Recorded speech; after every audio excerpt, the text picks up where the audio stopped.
malakas na mouse-controlled autocannon! It's smoking here! Oh my goodness! Unang biktima mga pre!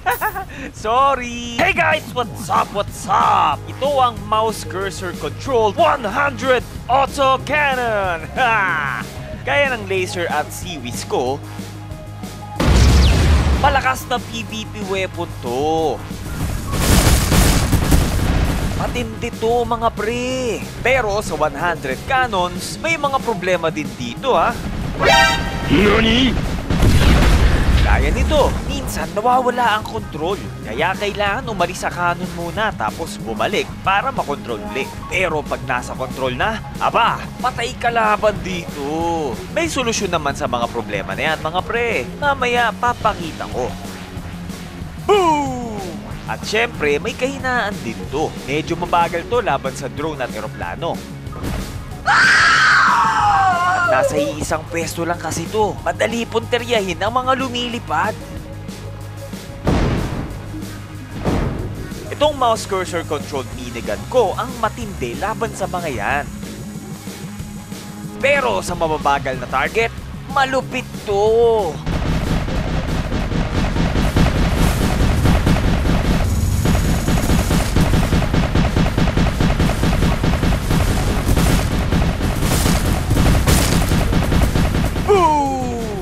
Ito mga pre, isa pa, sa labanan namin ni Future Ting, tinamaan niya ang cannons ko. At ito ang nangyari. Nag-crash ang server. Hindi na ako makabalik eh.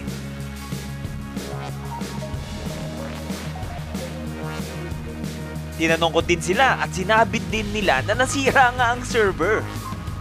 Bro, what are you talking about, man? Pero ito nga, may solusyon dyan mga pre. Ituturo ko sa inyo dahil pag naggamit to ng maayos, ultimate weapon to. Kaya tara! A few moments later. Ito ang resulta. Malakas na mouse-controlled autocannon! It's smoking here! Oh my goodness! Unang biktima mga pre! Sorry! At ito nga, kainaan nga ang mga lumilipad.